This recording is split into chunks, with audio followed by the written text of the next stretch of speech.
Assalamualaikum warahmatullahi wabarakatuh. Saya Mardina dari UIN Imam Bonjol Padang akan berbagi pengetahuan mengenai kedudukan Majelis Ulama Indonesia (MUI) dalam sistem hukum di Indonesia.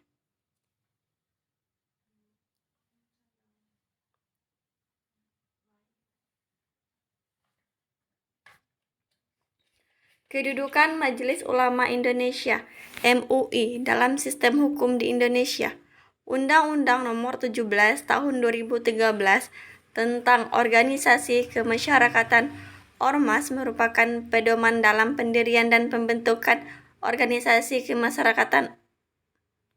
Dalam bab 1 Ketentuan Umum Pasal 1 Ayat 1 Undang-Undang Nomor 17 Tahun 2013 disebutkan bahwa ormas adalah organisasi yang didirikan dan dibentuk oleh masyarakat secara sukarela berdasarkan kesamaan aspirasi, kehendak, kebutuhan, kepentingan, kegiatan, dan tujuan untuk berpartisipasi dalam pembangunan demi tercapainya tujuan negara kesatuan Republik Indonesia yang berdasarkan Pancasila. Majelis Ulama Indonesia (MUI) berfungsi untuk memberikan nasihat dan fatwa terkait dengan masalah keagamaan dan kemasyarakatan kepada pemerintah dan masyarakat. Dengan merespon masalah yang dihadapi umat, masyarakat, dan pemerintah yang memerlukan keputusan hukum yang disebut dengan legal opinion, maka dalam sistem hukum di Indonesia, kedudukan Majelis Ulama MUI bertujuan untuk membantu pemerintah atau memberikan esis dalam hal-hal yang berkenaan dengan kemaslahatan umat. Hal ini sudah sesuai dengan ketentuan Pasal 5 Undang-Undang Nomor 17 Tahun 2013 tentang Organisasi Kemasyarakatan Ormas yang menyebutkan bahwa tujuan organisasi kemasyarakatan salah satunya adalah menjaga nilai agama dan kepercayaan terhadap Tuhan Yang Maha Esa. Dari uraian di atas dapat diambil kesimpulan pada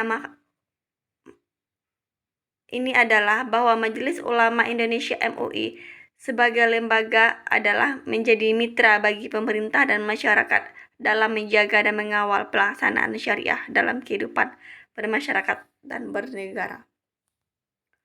MUI yang beranggotakan para ulama yang berkompeten di bidangnya memiliki otoritas untuk memberikan saran dan masukan dalam bentuk fatwa terkait dengan permasalahan umat yang masih belum jelas kedudukan hukumnya dan membutuhkan kepastian hukum dengan segera.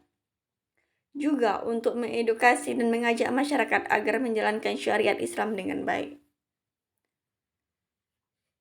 Struktur dari MUI yaitu adalah berkoordinasi dengan DPR, masyarakat, BI, OJK, pemerintah, LKS, pengadilan, dan yang lain-lainnya. Fatwa Majelis Ulama Indonesia. Fatwa adalah nasihat, petuah, jawaban, atau pendapat. Fatwa juga berarti keputusan atau nasihat resmi yang diambil oleh lembaga atau perorangan yang diikuti otoritasnya yang disampaikan oleh mufti, pemberi fatwa, kepada mustafti, orang yang menerima fatwa, yang tidak mempunyai keterikatan. Fatwa menurut Ibnu Taimiyah pada dasarnya tidak terkait dengan apapun kecuali hanya mendasarkan diri pada dalil-dalil nas, syariah, dan kaidah yang umum. Fatwa memiliki kedudukan strategis dan penting karena dikeluarkan oleh para mufti yang dimiliki otoritas dan kompetensi di bidangnya. Secara fungsional, fatwa memiliki fungsi tabyin dan taujih. Tabyin berarti menjelaskan hukum yang merupakan regulasi praksis bagi masyarakat, sedangkan taujih yaitu memberikan guidance atau arahan serta pencerahan kepada masyarakat luas tentang permasalahan yang bersifat kontemporer.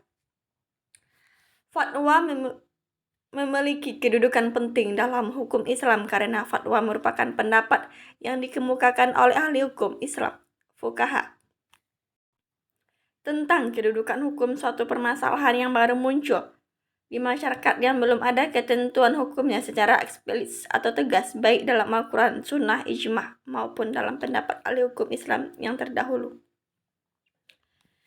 Setiap negara memiliki pijakan dalam menentukan arah kebijakannya, baik itu dalam kehidupan politik, dalam maupun luar negeri, pemerintah, pendidikan, ekonomi, dan sebagainya berdasarkan sumber hukum yang berlaku dalam sistem hukum di Indonesia. Terdapat 5 sumber hukum formal, yaitu perundang-undangan, putusan hakim, jurisprudensi, yaitu serangkaian putusan hukum yang dikeluarkan oleh pengadilan yang kemudian memiliki kekuatan hukum yang mengikat. Traktat, yaitu perjanjian antara dua negara atau lebih di bawah hukum internasional, bila juga melibatkan organisasi. Doktrin, pendapat pakar atau ahli hukum, yaitu suatu persyaratan, pernyataan atau pendapat ilmiah yang disusun secara sistematis dan rasional yang dituangkan ke dalam bahasa oleh para pakar dan disetujui bersama. Maka dapat disimpulkan bahwa walaupun fatwa tidak terdapat dalam sumber hukum positif di Indonesia, namun keberadaan fatwa dapat dijadikan landasan bagi terbentuknya undang-undang yang menjadi wilayah hukum positif di Indonesia. Berikut beberapa contoh peran dan kedudukan fatwa terhadap pengambilan keputusan dan atau dasar hukum positif di Indonesia. Undang-Undang Nomor 3 Tahun 2006 tentang Pengadilan Agama yang menyebutkan bahwa pengadilan agama berwenang untuk menyelesaikan sengketa ekonomi syariah. Dalam hal ini, pengadilan agama dapat menggunakan fatwa MUI Nomor 21 Tahun 2011 tentang pedoman umum asuransi syariah. Fatwa MUI Nomor 3 Tahun 2003 tentang zakat, penghasilan, dan fatwa-fatwa lain yang berhubungan dengan ekonomi syariah. Undang-Undang Nomor 21 Tahun 2008 tentang perbankan syariah yang sebelumnya disahkan Bank Indonesia menggunakan beberapa fatwa sebagai rujukan perbankan syariah, diantaranya adalah Fatwa Nomor 2 DSN MUI 4 2000 tentang tabungan dan Fatwa Nomor 7 DSN MUI 4 2000 tentang pembiayaan mudharabah, dan Undang-Undang Nomor 7 Tahun 1992. Setidaknya terdapat 2 skema dalam makalah ini tentang kedudukan dan fungsi fatwa terhadap hukum positif di Indonesia.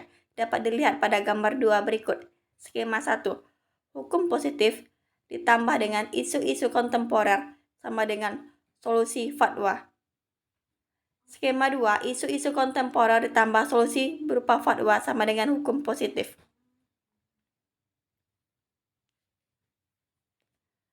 Terima kasih. Mohon maaf atas segala kekurangannya. Akhir kata, Assalamualaikum warahmatullahi wabarakatuh.